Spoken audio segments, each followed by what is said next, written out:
campeones, espero que se encuentren súper bien. Yo soy Ramón. Y yo soy María Emily, bienvenidos a nuestro podcast. Si es la primera vez que nos ves, tenemos un canal de viajes que se llama La Vida DM y también tenemos pues nuestro espacio aquí, nuestro podcast, el podcast de La Vida DM, en donde hablamos pues de cosas del mundo en general, de un poco de todo lo que hay, todo, de todo lo que hay. Exactamente. Bueno, para empezar, no olvides seguirnos en nuestras redes sociales. En mi caso, @lavidadm. Y en el mío, @mariaemily_. Y bueno, ¿qué vamos a hablar hoy? Bueno, hoy vamos a hablar de algo que me parece bastante importante porque, sobre todo desde que las redes sociales aparecieron, siento que mucha gente cree cualquier cosa que sale en las redes sociales, ¿no? Imagínense que hay una nueva enfermedad en tu cupita. Y entonces, bueno, todo el mundo vuelto loco porque resulta que una tía hizo un post en donde, bueno... Y bueno, a veces yo creo que es importante aclarar ciertas cosas, sobre todo de la mano de personas que están de alguna u otra forma familiarizadas con lo que puede ser la falsa información y la información pues veraz. Entonces hoy vamos a hablar de qué creer en el internet y qué no creer y cómo saber si lo que estás leyendo es cierto o no. Sí, muchas veces hay una infinidad de cuestiones que son engañosas o que son verdad a medias, ¿no? ¿Cuántas veces no hemos visto un video o cuántas veces no hemos visto una publicidad o una noticia que nos dice una cosa que al final resulta ser completamente falsa, ¿no? Eso se puede extrapolar a temas sensibles como lo son, por ejemplo, hoy en día la guerra o el conflicto que hay entre Israel o Palestina y muchos otros, ¿no? Sí, o también puede ser, por ejemplo, un documental, que tú veas un documental y entonces tus conclusiones se basen en lo que viste. Por ejemplo, viste un documental en Netflix y entonces tú dices, bueno, ok, esto es así porque el documental lo decía. Exacto. Entonces, bueno, vamos a hablar un poco de todo eso, pero antes, salud, Ramón. Salud para todos ustedes. Además, tenemos nuestra bebida clásica de siempre. En mi caso, la bebida de James Bond, un martini. Y en mi caso, un amaretto sour. ¿Qué? ¿Ya se me acabó el amaretto? Ojalá alguien me comprara. Ay, ojalá. Vamos a ver si Santa Claus recibe la carta. Bueno, pues... Si va a tardar un año. ¿Sabes qué? Hoy, hablando de ese tema, lo primero que vi esta mañana fue un video de un tipo que es como en comedia, ¿no? Es jocoso. Él va a comerse, creo que era un sándwich con mantequilla o no sé qué. Entonces, cuando se lo va a meter a la boca, pone él un video más en miniatura de una persona que dice no comas pan porque el pan es perjudicial para tal. Entonces, o que deja el pan de lado y va a probar entonces a la mantequilla de maní y dice no, la mantequilla de maní tiene un montón de efectos perjudiciales y tal y cual. Y el hombre, bueno, entonces agarra una lechuga. Lo peor que puedes hacer comer en esta vida es lechuga. Agarra una manzana y cuando se come la manzana, las frutas son malísimas. Es decir, hasta que al final el tipo va desechando todo, ¿no? La carne, los vegetales, toda la fruta, absolutamente todo, y le queda un vaso de agua. Y cuando se va a meter, cuando va a tomarse el agua, pone un video de un tipo que dice, y ahí es cuando el agua se torna peligrosa. Y el hombre dice, no, es que ya no puedes comer nada, o sea que ya respirar es peligroso. Entonces, bueno, en cuanto a la comida, en cuanto a todo, yo creo que estamos expuestos a un montón de falsedades, ¿no? Sí. Entonces, no sé cómo lo tomas tú, pero en mi caso, yo, por ejemplo, he logrado filtrar en el internet a algunas personas que yo sé en cuya opinión yo puedo confiar. Al menos puedo confiar más que en muchos otros contenidos que están por ahí en la red. Pero eso va mucho más allá, tanto en el lado de la media como desde un punto de vista académico, ¿no? Si tú tomas todo de una forma más académica, es más fácil discernir, pero al mismo tiempo es más difícil buscar, ¿no? ¿Qué opinas tú? En mi caso, siento que lo que más me ayudó a hacer un juicio o a saber filtrar o a saber en lo que puedo confiar o lo que no, fue sin duda alguna haber estudiado medicina, porque cuando tú estudias una carrera científica, lo primero que indagas, lo primero que te inculcan es el método científico. Y el método científico no es más que, en palabras simples, la manera que tenemos los humanos de acercarnos a la verdad. Esto es, digamos que, una manera filosófica de hablar de ciencia, pero yo creo que si lo decimos así, no tienes que ser científico para entenderlo. O sea, es una manera que hemos desarrollado los humanos de saber si algo funciona, si algo no funciona, si algo es cierto o no. Bueno, yo tengo una objeción. Yo creo que todas las personas de la Tierra son científicos, en mayor o menor medida. Todo el mundo utiliza el método científico, lo que pasa es que, claro, antiguamente no se había descrito como lo conocemos hoy, pero todo el mundo utiliza el método científico para vivir su vida. Bueno, yo creo que no. ¿Tú crees que no? ¿Por qué? Creo que mucha gente no utiliza el método científico para vivir su vida. Por ejemplo, te doy yo un ejemplo. Cuando tú vas a cruzar una calle, tú utilizas el método científico. Tú estás confiando, por ejemplo, en Suiza, no estamos tomando el caso específico de algún país en el que no se respeten las normas, pero vamos a tomar el caso de Suiza. Es más, sí, de hecho podemos tomar cualquier país. Tú puedes pensar, por ejemplo, en las calles de Suiza. Cuando tú vas a cruzar una calle, tú estás viendo el semáforo. En Suiza, ¿es común o no es común que se respete el semáforo? Es común. Es común. Entonces ya tú tienes ahí unos datos. Entonces, cuando tú vas a cruzar una calle en Suiza, tú vas a los datos que ya tú previamente conoces y dices, vaya, ¿es posible que me puedan atropellar? Sí. Pero ¿cuáles son las posibilidades si yo sigo las instrucciones del semáforo? Entonces estoy haciendo una evaluación y en función de los datos estoy tomando pues una decisión y estoy diciéndome a mí mismo o en general a la sociedad o a la persona con la que tú estés que si el semáforo está en verde para el peatón, con muy altas probabilidades tú vas a poder cruzar sin ningún peligro. Bueno, yo en eso discrepo porque creo que allí lo que va a ser más importante es tu intuición. Porque aunque tú sepas que puedes cruzar en Suiza porque te enseñaron que la gente respeta el semáforo y que lo puedes hacer y que no va a haber problema y que él se va a parar, tú antes de cruzar vas a esperar que el carro se pare. Tú no te vas a lanzar. No, pero puede venir un loco o puede venir alguien que perdió los frenos. Siempre hay un... Claro, por eso tú esperas. Claro, pero siempre hay un pequeño rango, un margen de error, un rango en el que puede ocurrir un accidente. Entonces, tú lo que haces es hacer un cálculo, tienes los datos y en base a eso sacas una conclusión. Eso es el método científico. Tienes datos y en función de los datos tú sacas una conclusión. Que haces una experimentación y... Exacto, haces una experimentación y tal. Entonces, cruzas la calle 20 veces y las 20 veces cuando cruzas en verde no pasa nada, funciona y tú ves que todo el mundo se detiene y dices, vaya, la conclusión es que los autos... Pero está en verde. Exactamente. Pero claro, si tú vas a un país en donde las normas no se respetan... Claro, pero a ver, quiero decir, eso lo puedes aplicar a ciertas áreas de tu vida, pero yo no creo que la gente aplique el método científico a todas las áreas de su vida. Pero es que yo no estoy diciendo que ellos están diciendo, voy a aplicar el método científico. Yo creo que el método científico es inherente al humano.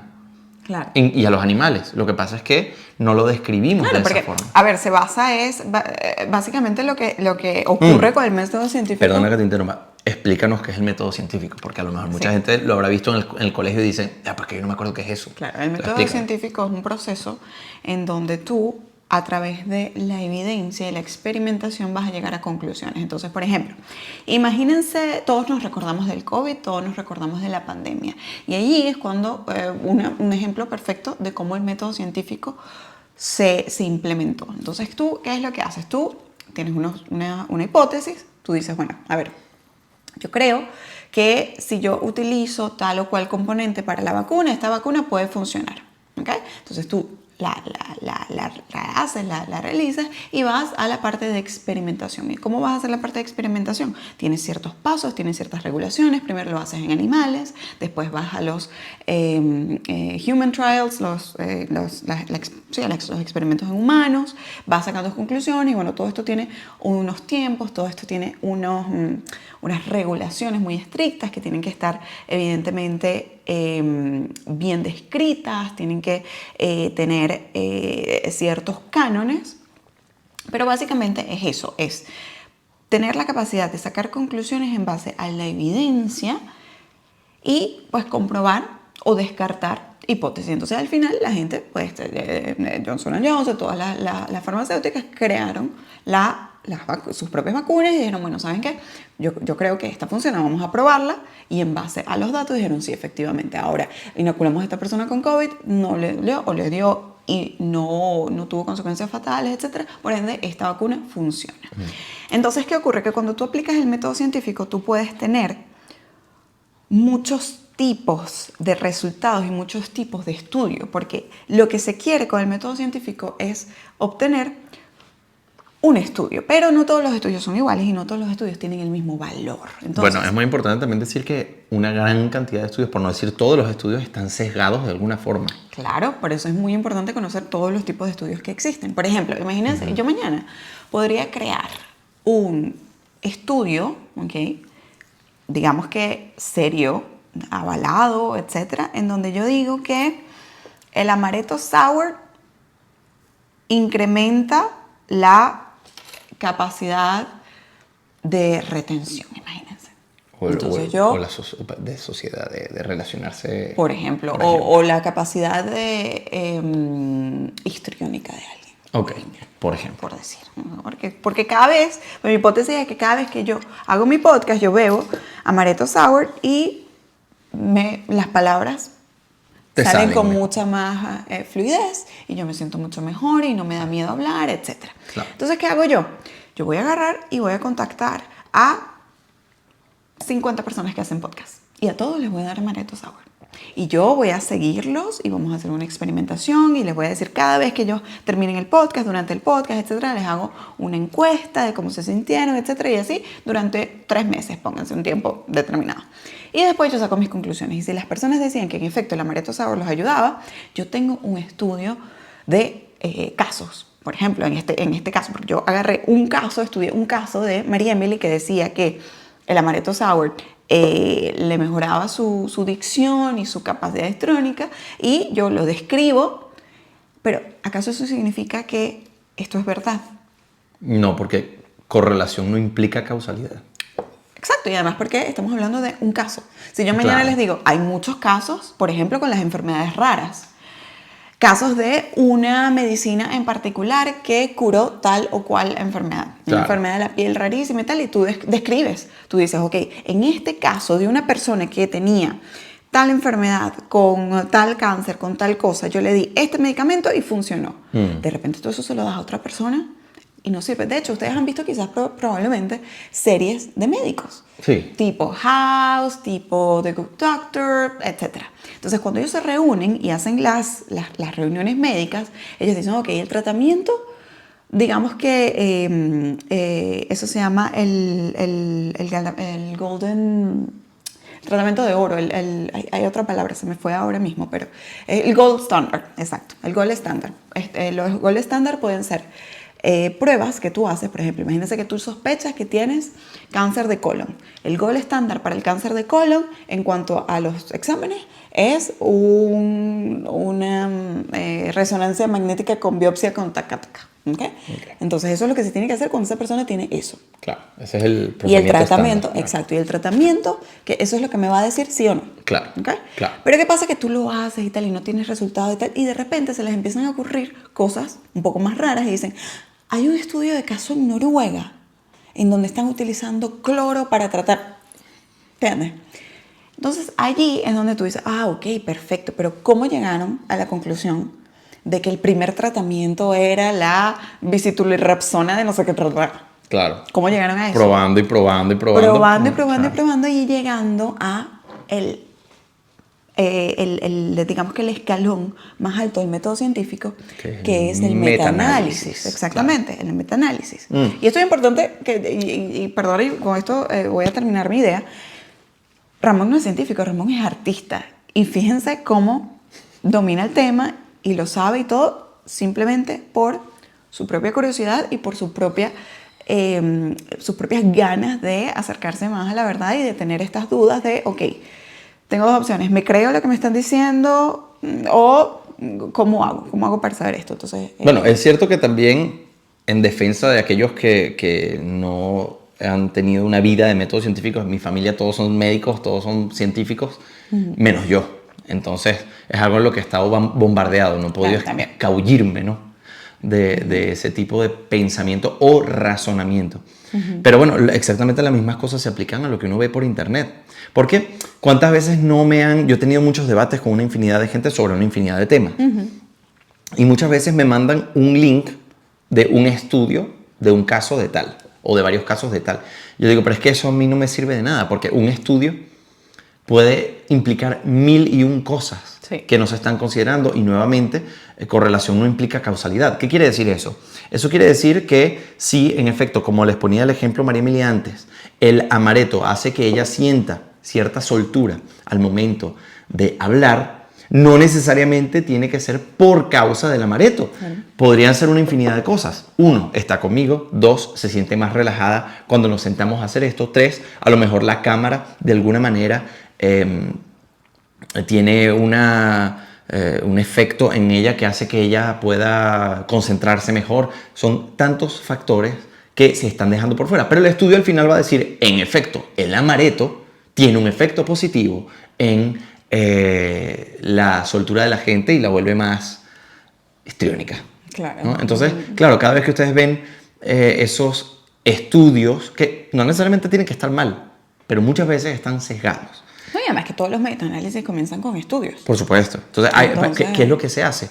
Se hacen 100 estudios en condiciones distintas, con números diferentes de gente, con tiempos diferentes, y al final dicen, eso es una cosa muy importante, porque dicen, no, los científicos, ¿quiénes son los científicos? Los científicos son todos, todo el mundo. Es lo que yo decía al principio. Al final se llega a una conclusión. Ahora, esa conclusión es inalterable. No, para nada. De hecho, esa es la gran Ese es el pilar básico de la ciencia. Es el pilar básico de la ciencia y del método científico, que yo voy a llegar a una conclusión y es, digamos, que una verdad momentánea, circunstancial. O sea, yo estoy aquí, esta es la verdad ahora, pero esa verdad puede cambiar. No hay nada escrito en piedra aquí, ¿no? Y eso es la belleza realmente del método científico, que lo que hoy es verdad. Claro, claro, eso es muy importante también, pero no, es que los científicos dicen que esto. Por eso es que las cosas van... Por eso, esa es la clave del avance de la humanidad. Por supuesto. El hecho de que no aceptamos que esa sea una verdad absoluta. Claro, ¿Okay? o sea, uno de los principales, o vamos a decir, la piedra angular de la ciencia es que nada es absoluto. Siempre todo puede estar sujeto a cambio, siempre y cuando se aporte la evidencia pertinente. Hay muy pocas cosas que se dicen son absolutas en nuestro universo, y aún esas mismas están sujetas a cambio. Claro. De hecho, antes se pensaba, por ejemplo, que el sistema y la teoría gravitatoria de Newton era el estándar. Y se pensó por siglos, hasta que llegó Einstein y dijo, no es así. Si están interesados en conocer un poco más al respecto, pueden comprar mi libro. Van a tener los enlaces en la descripción. En mi libro precisamente les cuento un poco sobre lo que hizo Isaac Newton y en qué se basaba la teoría gravitatoria. Pero no solamente eso. Hablando de teorías, de hipótesis, de leyes, ¿acaso las teorías se tienen que comprobar para que sean promovidas a leyes?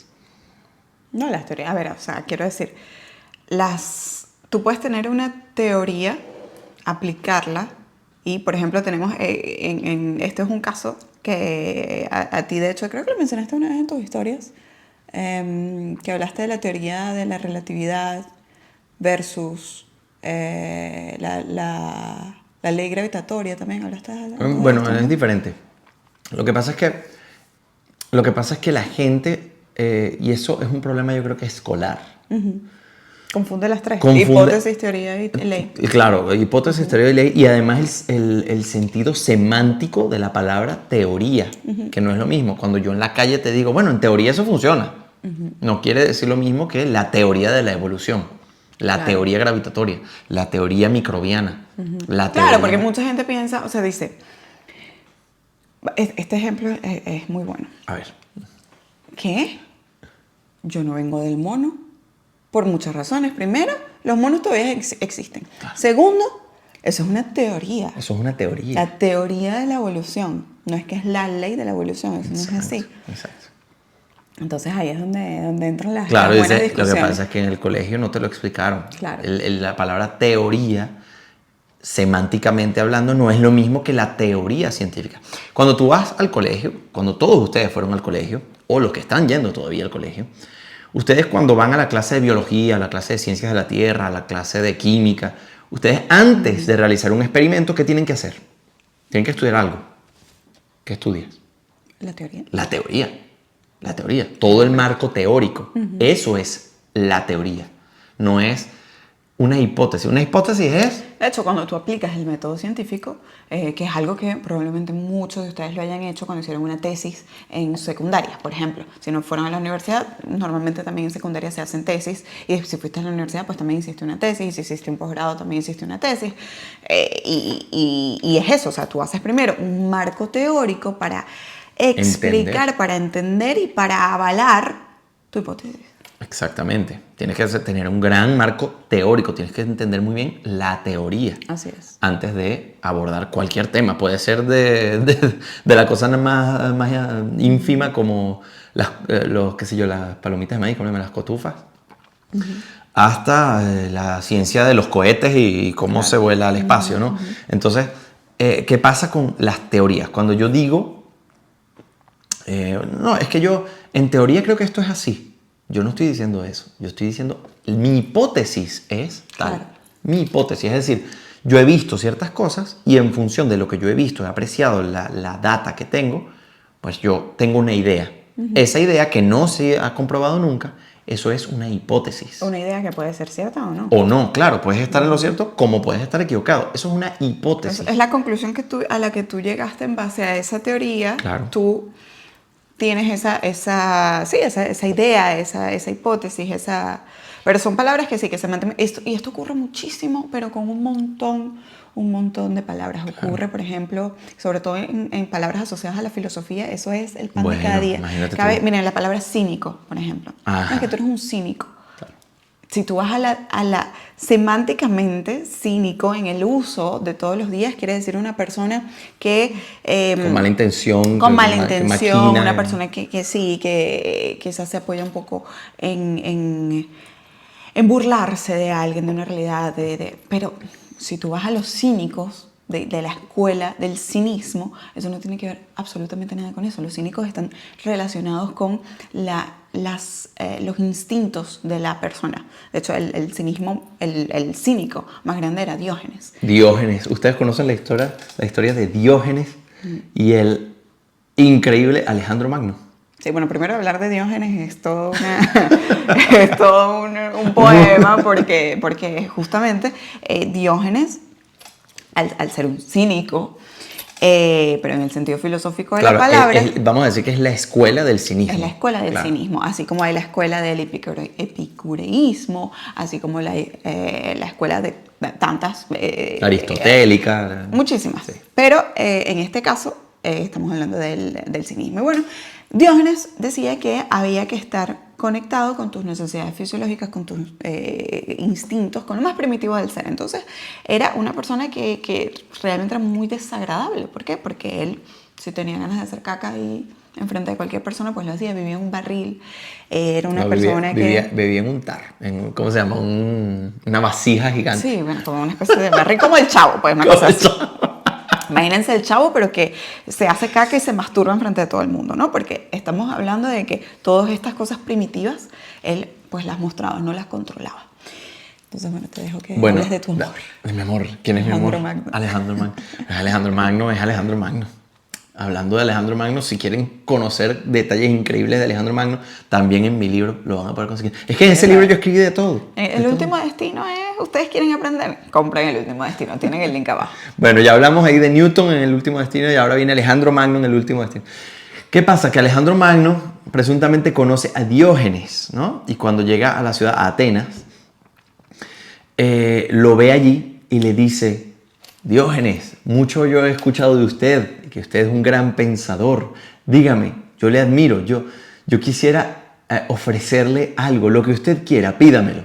Y Diógenes le dice: sí, quítate de ahí que me tapa el sol. Pero parece que a Alejandro Magno le causaba muchísima gracia. Y Diógenes siempre encontraba una manera muy astuta de insultarle Y Alejandro Magno nunca le hizo nada, sino que lo dejaba hacer, le parecía muy gracioso. Bueno, y los filósofos, bueno, y conectando con el método científico, la filosofía y la ciencia van entrelazadas, porque si tú tienes toda esta teoría y no hay una reflexión detrás, no te sirve de nada. Entonces, y ese es justamente lo que a nosotros nos hace humanos, poder, en base a los datos y en base a nuestra propia experiencia, sacar hipótesis, sacar, y evidentemente después de haber aplicado el método científico, aplicar conclusiones. Entonces, quizás, no lo sé, ya ustedes me dirán allá abajo si les suena un poco complicado o no, pero lo que quiero que entiendan es que cuando tú aplicas el método científico, que es simplemente, ok, tengo esta teoría, yo creo que no tengo esta hipótesis. Claro, pero para ponerlo en palabras formales, no formales, claro. Simples. Llanas. Yo creo que algo es así o asado, y entonces yo eso lo llamo hipótesis. Yo las voy a comprobar. Si resulta que mi hipótesis es cierta, pues tengo justamente eso, una hipótesis, y sí, comprobada, y si no es así, pues esa es una hipótesis a desechar. Voy a seguir buscando. Claro. Entonces, eso es importante que se queden con eso, y que cuando tú aplicas ese método científico a muchos niveles, tienes estratos, tienes escalones, y el máximo es el metaanálisis. Eso es, digamos, que lo que más se acerca a una verdad que también puede cambiar, pero que tú puedes decir, como por ejemplo, hoy en día, tú sabes que el ibuprofeno es un antiinflamatorio. Claro. Eso es así, porque tenemos no un estudio, millones de estudios que lo avalan así. Entonces ya llega un punto en donde ya no es ni siquiera discusión, porque es así, ¿no? Bueno, pero entonces, siempre aparece, o sea, pero la Tierra es plana. Claro, la Tierra es plana, de verdad. Pero todavía hay muchas cosas que hablar con respecto a esto, porque cuando hablamos de... No, es que hay un estudio que dice que, por ejemplo, ser vegano es... terrible, a lo mejor. O lo mejor, o terrible. Okay. Entonces, no, pero es que aquí está el estudio. No, eso no sirve. No, necesito un metaanálisis. ¿Qué es un metaanálisis? Una cantidad de estudios a lo largo de muchos años que se demuestran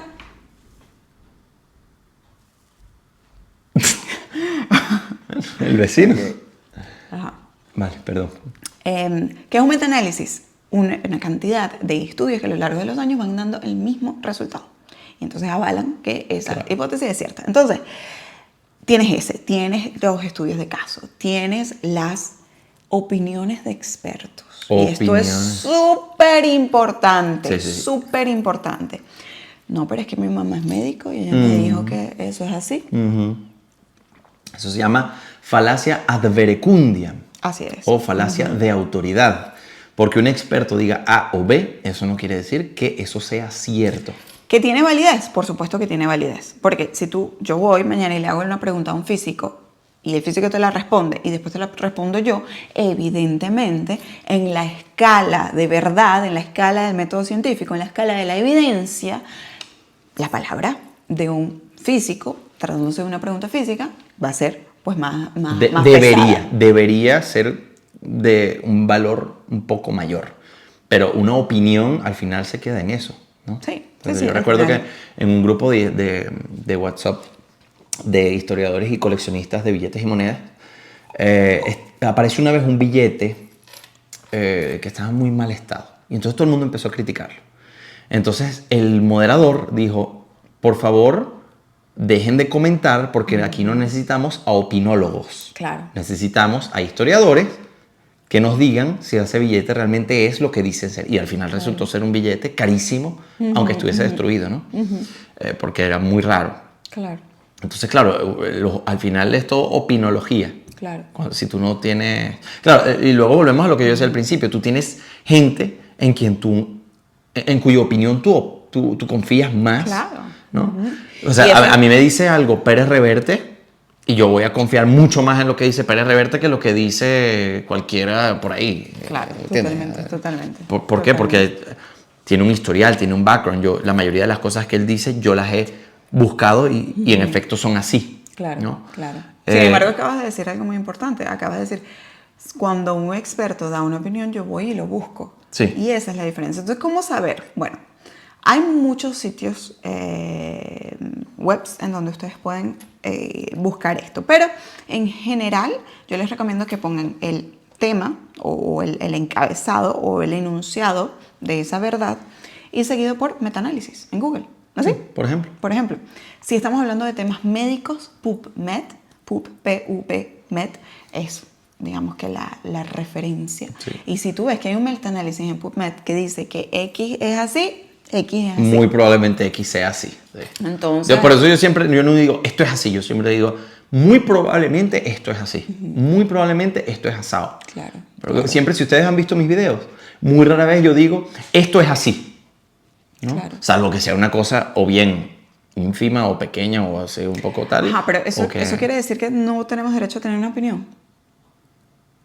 Bueno, ya eso tiene que ver más bien con las leyes y la política, ¿no? Todo el mundo tiene derecho a expresar su opinión, pero hay opiniones de cuidado y hay opiniones que son muy peligrosas. Totalmente de en acuerdo. función de quién las dice. Y después hay opiniones que pueden ser muy perjudiciales para algún grupo o para algún o que toman eso como gancho, ¿no? Es como un anzuelo para ciertos grupos políticos. Entonces ya después esto Totalmente. Sí, es digamos que como una diáspora de opiniones y de... Sí. Y sobre todo es muy, muy, muy importante hoy en día con la figura del influencer, porque la figura Sí. del influencer es esta persona que tiene un poder comunicacional muy alto y que tiene mucha capacidad. O sea, ¿de dónde viene la palabra influencer? Si realmente tú la analizas, es literalmente eso. La persona que consume tu contenido cree en ti y tú vas a tener una influencia en esa persona. Ha habido casos, varios, de influencers que dicen o hacen cosas que tienen un impacto directo en sus seguidores porque desafortunadamente esa persona no conoce el método científico, desafortunadamente esa persona no entiende que simplemente se está basando en una opinión personal, ni siquiera una opinión de un experto, solo una opinión personal. Entonces, claro. ¿Qué ocurre? Si ha habido casos de personas que han dicho que el agua deshidrata, cosas así. Sí. Entonces, no, pero la Tierra es plana, sin ir muy lejos. Sí, la Tierra sin ir es plana. muy lejos, la Tierra es plana. Qué sé yo, o también con todas estas olas de tendencias nutricionales. O antivacunas, eso me parece súper peligroso. Súper peligroso, sí. Entonces hablamos de que no, que todo el mundo tiene que ser vegano, no, que todo el mundo tiene que hacer la dieta keto, no, que todo el mundo tiene que hacer ayuno intermitente, no, que todo el mundo tiene que hacer esto o lo otro. Y entonces, cuando tú escuchas a la gente, muchas veces a mí, de verdad, me dan ganas de decirles, vamos a sentarnos a hablar, porque te dicen, no, pero es que miren lo que dice tal, arroba fulanita de tal. Ella dice que no, que en efecto lo mejor es ser vegano. Y también, ¿ustedes no vieron el último documental en Netflix? ¡Ah! No, el documental de los gemelos. Que claro, que miren, que le dieron carne a uno y otro, y mira, ahí salió que... No lo he visto, no sé qué dice el documental de los gemelos.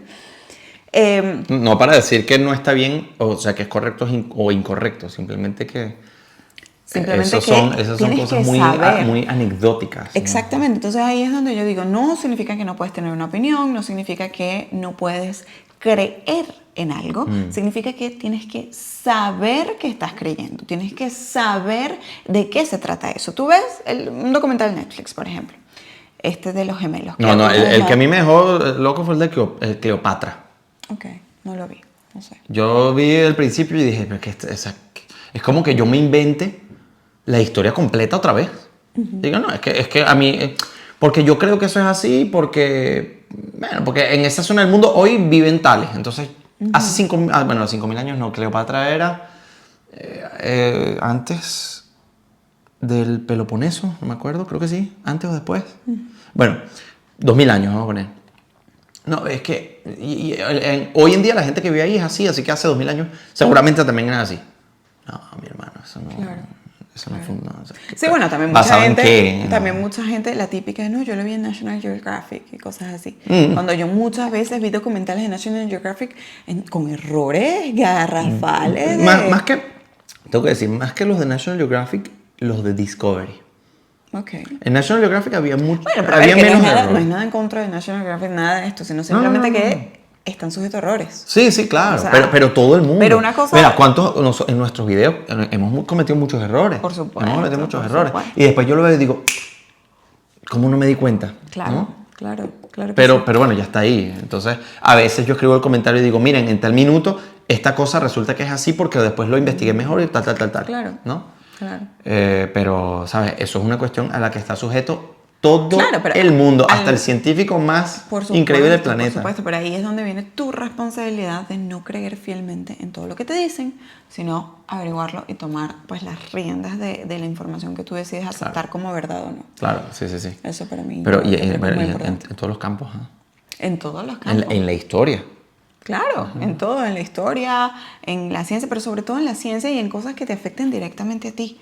Tú mañana no puedes hacer un cambio drástico en tu dieta solo porque el influencer de paso te dijo que era malo comer huevos. Entonces ya tú más nunca comes huevos porque... ¿Entiendes? Claro. Entonces es saber, ¿no? Es saber qué puedes tú tomar de las personas, qué puedes, digamos que tomar así con un granito de sal y decir, ok, bueno, esto puede ser cierto o no. O simplemente decir, bueno, ¿sabes qué? Esto lo puedo aplicar a mi vida, vamos a ver. O simplemente 5 minutos de tu vida. 5 minutos de tu día, te metes en Google y lo buscas. A veces es abrumador. A veces vas a encontrar datos en donde tienes un montón de gráficas y un montón de cosas en donde no. Pero incluso hasta el utilizar la inteligencia artificial. No es, ¿qué crees tú que? No, en base a la evidencia, ¿qué es lo más aceptado en la comunidad científica, qué es lo más por probable, ejemplo? O qué es lo más probable, etcétera. Claro. O decirle incluso, bueno, a las inteligencias artificiales actúa como un experto en... Claro. Bueno, al final la ciencia es qué es lo más probable. Claro. Lo más probable de tal. O sea, si tú te tomas ibuprofeno, como tú bien dijiste, ¿qué es lo más probable que ocurra?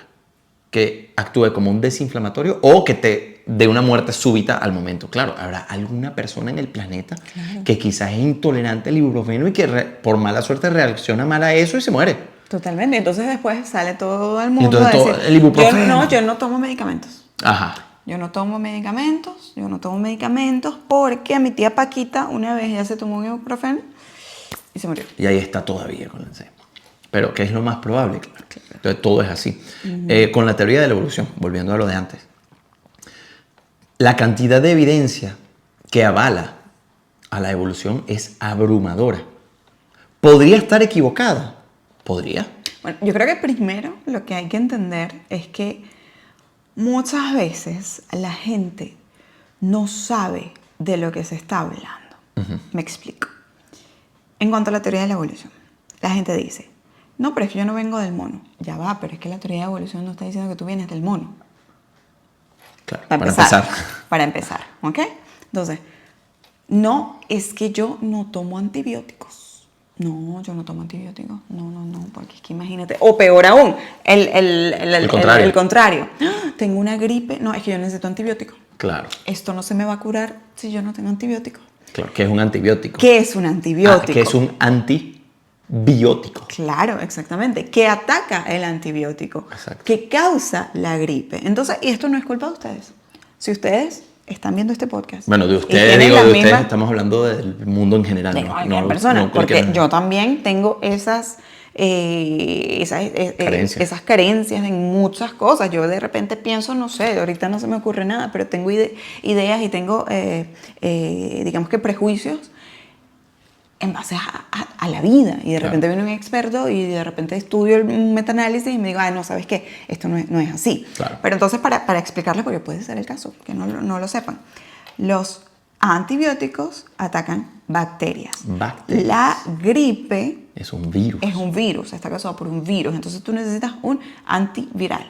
Y en el caso de la gripe, es una enfermedad que normalmente se autorregula después de 7 días. Entonces una gripe, en medicina siempre decían, una gripe tratada dura 7 días y una gripe no tratada dura 1 semana.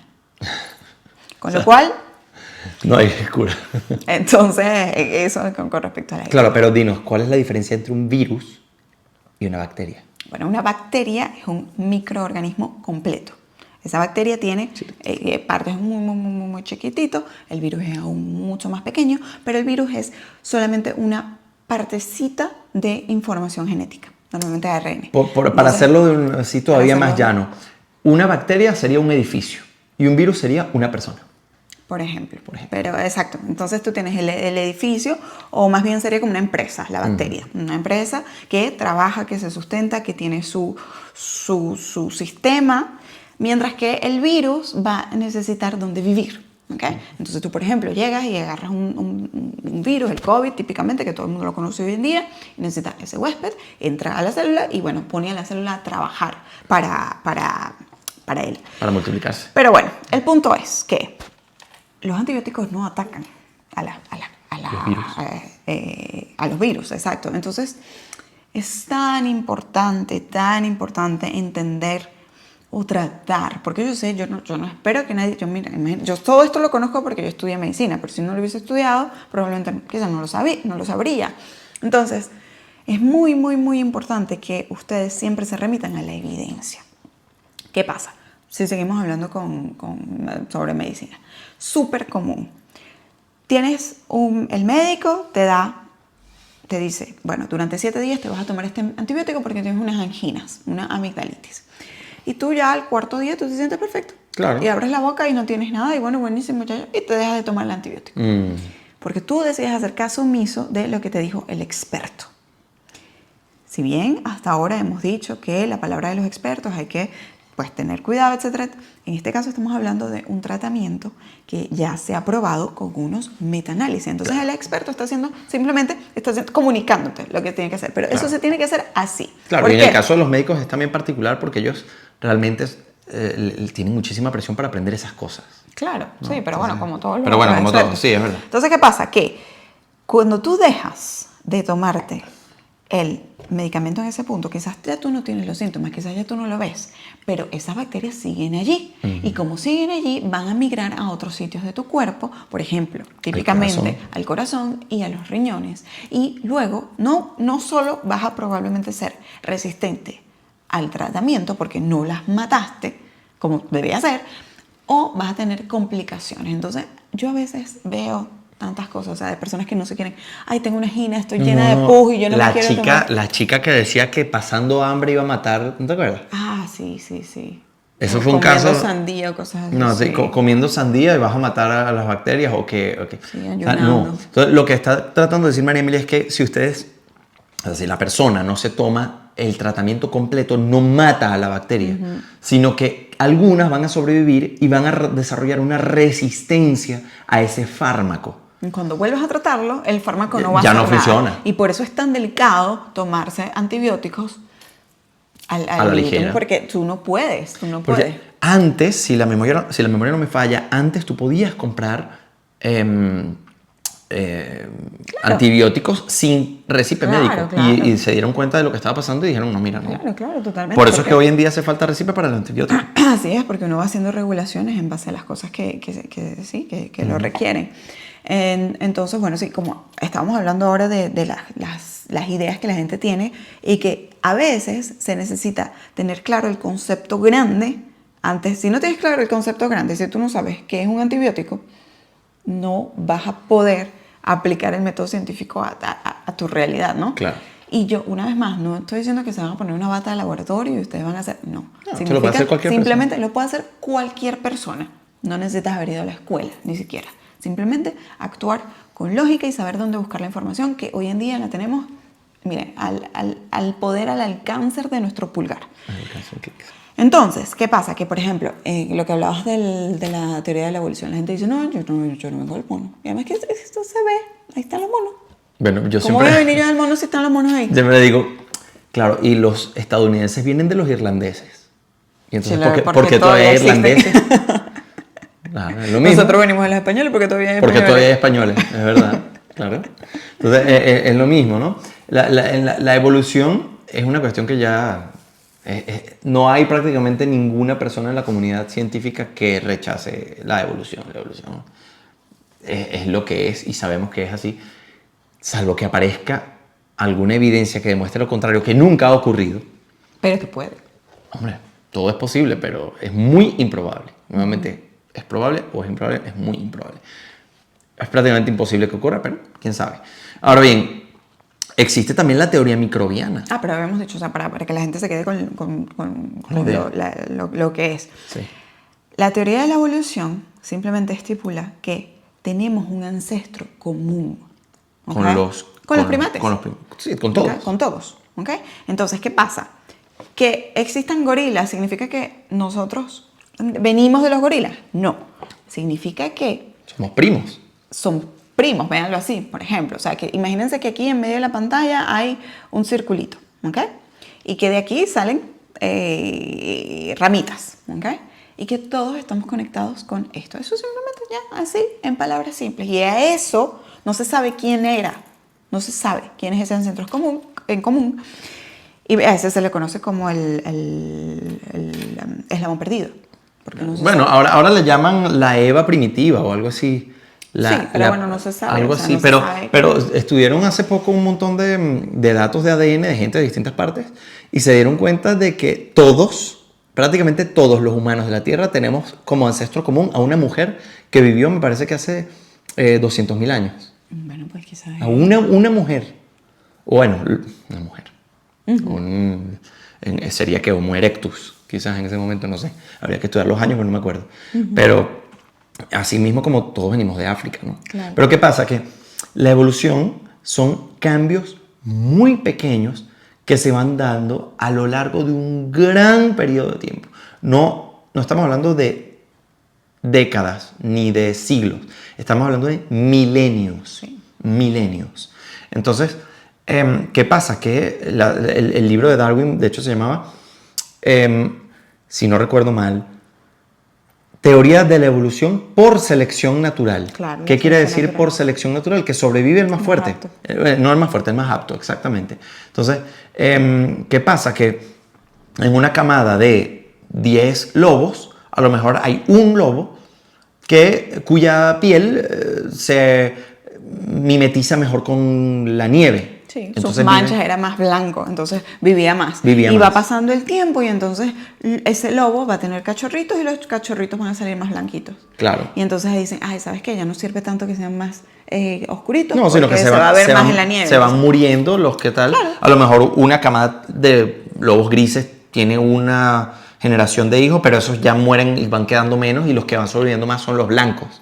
Y entonces van creciendo cada vez más blancos y blancos y blancos y blancos y al final esos lobos blancos se van transformando en más pequeños, cada vez son más pequeños porque los más pequeños se ocultan mejor y los grandes van muriendo y dentro de 100.000 años el que era el lobo original, que era un lobo grande de color gris, ya sus descendientes ya no, dentro de 100.000 años ya son unos lobitos chiquititos, blancos, que sobreviven mejor que el primero, ¿no? Claro. Entonces, ¿qué pasa? Que a lo mejor ese primer lobo gris tuvo 2 cachorritos, uno que fue el ancestro de todos los lobos blancos que comentamos antes, y otro que era de color marrón o de color castaño, y ese de color castaño se mudó a una parte que era más al sur.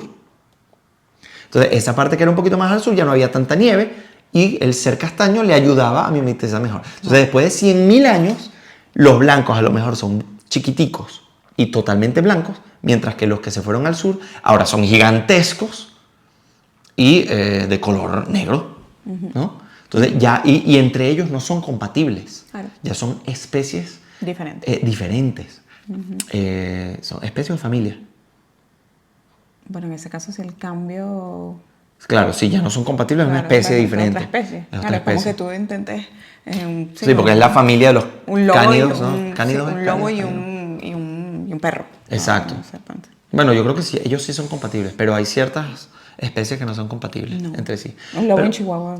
Exacto. Pero entonces, ¿qué pasa? Que lo mismo ocurrió con los humanos, con el Homo sapiens sapiens ahora, que nosotros tuvimos a ese lobo gris que fue el primer ancestro, pero después de miles de años, algunos se fueron a la selva y se volvieron orangutanes, o sea, se evolucionaron para tener ese pelo rojo. Otros se fueron a ciertas zonas del Congo en donde había como mucha vegetación y entonces podían crecer más y tal, y son los gorilas estándar o el lomo plateado y tal.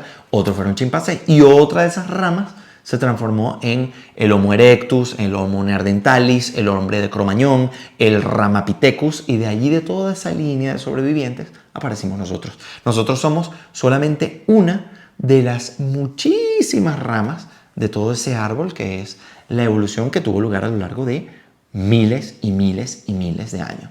Así es, exactamente. Entonces lo mismo pasa con la teoría microbiana. Porque la gente dice, no, la teoría de la evolución es una teoría. ¿Y la teoría microbiana? Claro. La teoría microbiana dice que hay microbios, simplemente. Dice que te tienes que lavar las manos. ¿Por qué te lavas las manos? Claro. Tú, cuando llegues a la calle. ¿Por qué te cambias la ropa cuando llegues a la calle? Claro. ¿Por qué no entras a tu casa con los zapatos? Antes de la teoría microbiana, cuéntanos lo que había. ¿Te acuerdas de lo que había? Antes de la teoría microbiana, la teoría de los humores. La teoría de los humores. ¿Saben lo que es la teoría O sea, de los humores? para empezar, imagínense esto. Yo les digo, cierren los ojos, imagínense una sala de operaciones. Imagínense que les van a hacer una operación a corazón abierto. Y ustedes se imaginan cómo va a ser eso, a qué huele, cómo están vestidos los doctores, qué tienen en las manos, qué tienen en la boca. Ahora imagínense cómo eran evidentemente no una operación a corazón abierto, pero una fractura. Una fractura. Las fracturas han existido desde siempre, porque la gente se ha guañangado desde siempre. Entonces, si tú te partes una pierna, créeme que los neandertales se habrán partido piernas, así como los futuros humanos en 800.000 años te van a partir piernas también. Entonces, ¿qué pasa? Imagínense ahora cómo eran esas intervenciones en el medievo. Bueno, había un médico en Inglaterra que era famoso, no porque era bueno, sino porque hacía algo que ningún otro hacía. Podía amputar miembros más rápido que nadie. En menos de un minuto ya tenías tu miembro amputado, porque no existía la anestesia. Entonces, claro.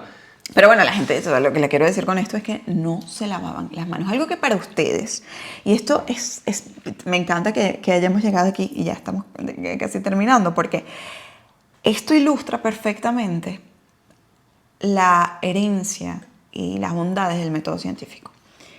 Antes, en el medievo, justamente en la época medieval, si te iban a cortar algo, si te iban a abrir algo, si iban a parir, así, básico, no tiene que haber ningún accidente, simplemente la continuación de la raza humana. En un parto, tú tenías una mujer aquí, recibías el bebé sin guantes porque no existía eso, y así mismo, con las manos sucias, llenitas de sangre, y tenías una persona vomitando o a otra abriendo la herida, ibas y atendías al otro. ¿Ah, Una sí? cosa que hoy en día tú no concibes que yo te diga que eso pasaba. Imagínense que eso era la verdad. Lo normal. Lo normal. Lo peor, Porque diseccionaban no había- los cadáveres que ya estaban medio podridos Y así mismo atendían a la gente. a las mujeres. Ajá. Y entonces las infecciones estaban al orden del día. Exactamente, exactamente. Por eso es que la esperanza de vida era de ¿qué? 35 años. Claro. Una cosa que imagínense, o sea, ya nosotros, en el medievo nosotros ya estaríamos en las últimas. ya estaríamos en las últimas, Ya seríamos ¿no? ancianos. Sí, no, sí, perdón. Sí, Sí. sí. Entonces, hoy en día, cosas que para ti son normales, que son de cajón, porque si yo te digo, mira, sácame el lente de contacto aquí, ¿qué es lo primero que tú vas a hacer? Lavarme las manos. Lavarte las manos, Claro. exactamente. Cuando en el medievo, si yo te decía, mira, voy a parir a Vigo. Bueno, venga. Vamos a decir, Venga. no, pero es que acabas de cortar la vaca. Bueno, ¿qué más da? ¿Qué más da? ¿Por qué? Porque no existía la teoría microbiana. Es una teoría. ¿Significa que no existe? No, es la teoría. Es la teoría. Antes era la de los humores. La tienen de tarea, que era el sistema de los humores. Que no es de humor de que no, yo estoy feliz, estoy triste. No tiene nada que ver. No. Es más bien de líquidos, vamos a decirlo así. Sí. Pero bueno, en fin, creo que hemos llegado al final. Me parece que fue bastante interesante. Se me fue rapidísimo el Se tiempo. me fue rapidísimo el tiempo a mí también. Y yo creo que la gran conclusión es mañana, o incluso al terminar este podcast, cuando tú escuchas cualquier cosa, tú, ok, está bien, perfecto. No está el metaanálisis que prueba eso. Ujú. Quédate con esto, de verdad. Es lo único que nos interesa que nos crean y que vayan y lo busquen y busquen y metan en Google qué es un metaanálisis. No crean que nosotros les estamos diciendo, no hay que creer, hay que buscar y verificar. Bueno, Y basarse en evidencia. yo creo que yo puedo creer en ti bastante. Yo también creo en ti, mi hermano. Sí. Yo creo que tú tienes una manera muy científica de ver las cosas. Sí. No, definitivamente veo la vida de una manera científica y esto es algo que lo puede hacer cualquier persona. Sí. No tienes que haber ido a la universidad, no tienes que haber ido a la escuela, simplemente tienes que ser curioso. Bueno, pero entonces ¿sí somos científicos o no somos científicos? Yo creo que sí somos... A ver, ¿viste? nosotros, ¿Te a ver, convencí? o sea, la gente... No, yo creo que todos los que vean este podcast van a ser científicos. Sí, así que tenemos aquí los campeones son unos científicos. Exactamente. Bueno, se me cuidan mucho, chicos. Espero que la hayan pasado muy bien, que haya sido lúdico, que haya sido entretenido, que hayan aprendido un montón. No olviden seguirnos en nuestras redes sociales, @lavidadm. Y @mariaemily_. Déjenos abajo aquellas cosas que ustedes, no sé, pensaban que eran realidad y después se dieron cuenta de que les estaban echando cuento. Así que los estamos leyendo. Nos vemos. También recuerden dejarnos los temas que quieren que abordemos en los próximos podcasts. Y pues sin más nada que decir, les mandamos un abrazo y nos vemos muy pronto.